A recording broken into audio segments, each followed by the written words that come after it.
Subscribe कीजिए ए plus academics channel को और बेल आइकन को दबाइए लेटेस्ट वीडियो सबसे पहले देखने के लिए। सो गाइस, आज की वीडियो में हम बात करेंगे कि वैदिक टाइम जो हमारा हमने देखा था उसके अंदर लोग वेजिटेरियन थे या नॉन वेजिटेरियन। तो अगर हम बात करें ना स्पेसिफिकली, अगर हम ये कह दें कि अगर पुराना जमाना था तो वेजिटेरियन डाइट ही फॉलो करते होंगे, या बलि वगैरह दी जाती थी तो नॉन वेजिटेरियन डाइट ही फॉलो करते होंगे वो लोग। तो ये स्पेसिफिकली स्ट्रिक्ट कर देना उनको बहुत जो है गलत होगा। सो आज जो है हम डिफरेंट डिफरेंट फैक्टर्स के बारे में पढ़ेंगे, जिसके बेसिस पर हम जान पाएंगे कि पुराने जमाने के वैदिक टाइम के जो लोग थे वो वेजिटेरियन थे या नॉन वेजिटेरियन। और ये सब चीजें हम देखेंगे कि किन किन फैक्टर्स के ऊपर डिपेंड करती है। सो ये वीडियो जो है बहुत ही ज्यादा इंटरेस्टिंग होने वाली है, हमारे पुराने टॉपिक्स की तरह ही। इसे एंड तक जरूर देखिएगा, आई होप आपको कुछ जरूर सीखने को मिलेगा। सो वीडियो को हम शुरू करते हैं बिना किसी देरी के। सो दोस्तों, वैदिक डाइटरी प्रैक्टिसेस जो थी वो बहुत वेरी करती थी अलग अलग चीजों के ऊपर। सबसे पहला अगर हम रीजन देखें तो जोग्राफिकल फैक्टर्स के ऊपर वो डिपेंड करता था। आज की एज में भी अगर हम देखें, अगर हम नॉर्थ साइड में चले जाए तो डाइट जो लोग कंज्यूम कर रहे होंगे वो अलग होगी उनसे जो कि साउथ में लोग कंज्यूम कर रहे होंगे। ऐसा ही पुराने जमाने में वैदिक टाइम में भी था, क्योंकि वैदिक पीरियड भी बहुत ज्यादा एरिया में फैला हुआ था। तो अगर उस समय नॉर्दर्न एरिया की बात करें तो उस समय एग्रीकल्चर जो है वो प्रोडोमिनेटली बहुत ज्यादा फ्लरिश कर रहा था। सो उस समय नॉर्दर्न रीजन के लोग किस पर डिपेंड रहते थे? वेजिटेरियन डाइट पर डिपेंड रहते थे, जो कि फार्मिंग के थ्रू वो लेते थे। और अगर हम सदर्न पार्ट या ईस्टर्न पार्ट की तरफ अगर हम देखें, सो उस समय प्रिडोमिनेटली जो थे पेस्टोरलिज्म के ऊपर लोग डिपेंडेंट थे। पेस्टोरलिज्म का मतलब है कि वो हर्ड्स को चराते हैं। जैसे अगर हम कहें ना, हिंदी में गडरिया वगैरह होते हैं जो भेड़ बकरियां या मवेशी चराते हैं। सो उसके ऊपर वो ज्यादा डिपेंडेंट थे। सो हम कह सकते हैं कि सदर्न या ईस्टर्न एरिया में जो लोग थे वो एनिमल प्रोडक्ट्स के या डेयरी प्रोडक्ट्स के ऊपर ज्यादा डिपेंडेंट थे। सो अगर हम वैदिक टेक्स्ट की बात करें, ऋग्वेद जो कि हमारा सबसे पुराना वेद है, उसके अंदर बहुत सारे हाइम्स या सॉन्ग्स ऐसे हमें देखने को मिलते हैं जिसके अंदर गाय के उपयोग के बारे में हमें ज्यादा देखने को मिलता है। तभी हम कहते हैं गाय हमारी माता है, क्योंकि हमें उससे बहुत सारी चीजें जो है बेनिफिशियल मिलती हैं। सो कुछ सॉन्ग्स हमें अधिकतर ऐसे देखने को मिलते हैं जिसमें हमें गाय के बारे में और उसके इंपॉर्टेंस के बारे में पता चलता है। और साथ ही साथ कुछ हमें ऐसे हाइम्स भी देखने को मिलती है जिसमें जानवरों के सेक्रीफाइस के ऊपर बात की जा रही है, या ऐसे रिचुअल्स फॉलो किए जा रहे हैं जिसमें एनिमल प्रोडक्ट्स को कंज्यूम किया जा रहा है। सो अगर हम यज्ञ और सेक्रीफाइसेस की बात करें, यज्ञ जो होते थे वैदिक टाइम में अगर हम बात करें तो उस समय के लोग जो भी सेक्रीफाइसेस या रिचुअल परफॉर्म करते थे उनको हम यज्ञ के नाम से जानते हैं आज की डेट में। सो आपने पढ़ा होगा पहले, अगर आपने छोटे होते में स्टोरी सुनी होंगी कि जब कृष्ण जी और ने गोवर्धन पर्वत उठाया था उस समय इंद्रदेव नाराज हो गए थे।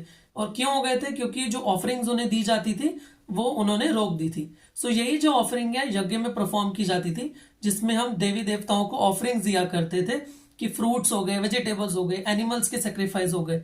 सो ये सब चीजों को मिलाकर ही यज्ञ और सेक्रीफाइसेस हमें देखने को मिलते हैं, जिसके अंदर अलग अलग डाइटरी प्रैक्टिसेस वैदिक पीरियड के लोग फॉलो करते थे, चाहे वो एनिमल्स या फ्रूट से रिलेटेड हो या हमारे एनिमल सेक्रीफाइस से या एनिमल प्रोडक्ट से रिलेटेड हो।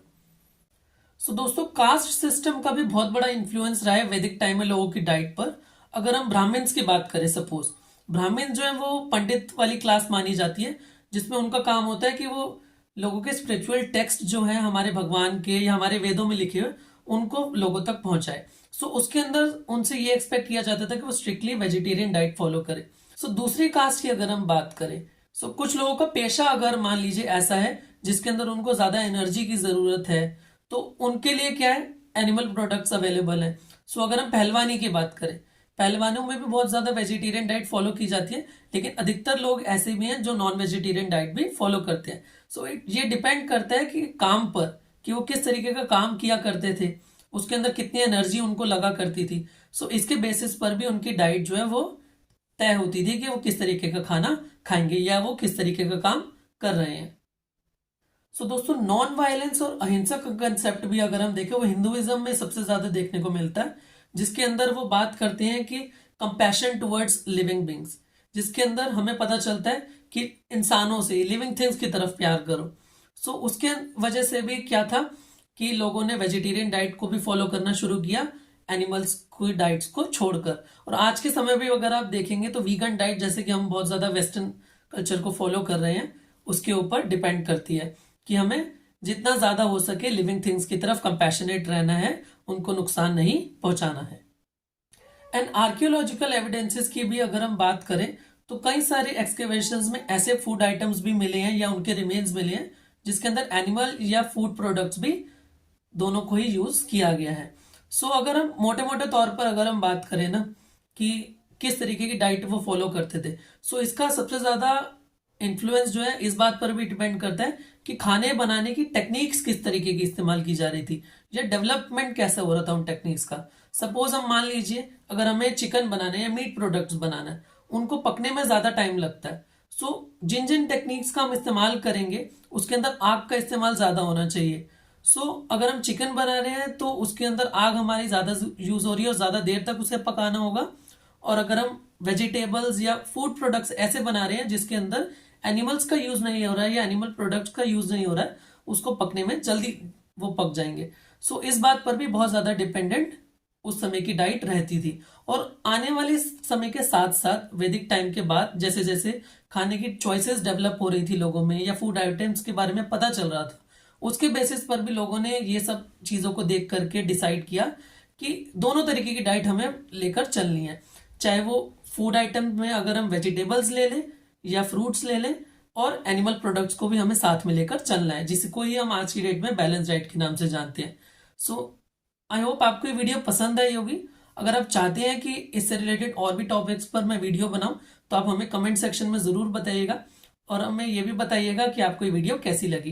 वीडियो अच्छी लगी हो तो इसे लाइक एंड शेयर जरूर करिएगा और अगर चैनल पर नए हैं तो चैनल को सब्सक्राइब करके बेल आइकन को प्रेस जरूर कर लीजिएगा, क्योंकि ऐसी ही नई नई और इंटरेस्टिंग वीडियोस आपको हमेशा ही हमारे चैनल पर मिलती रहेंगी। अगली बार तक के लिए बाय बाय, टेक केयर, नमस्कार, जय हिंद।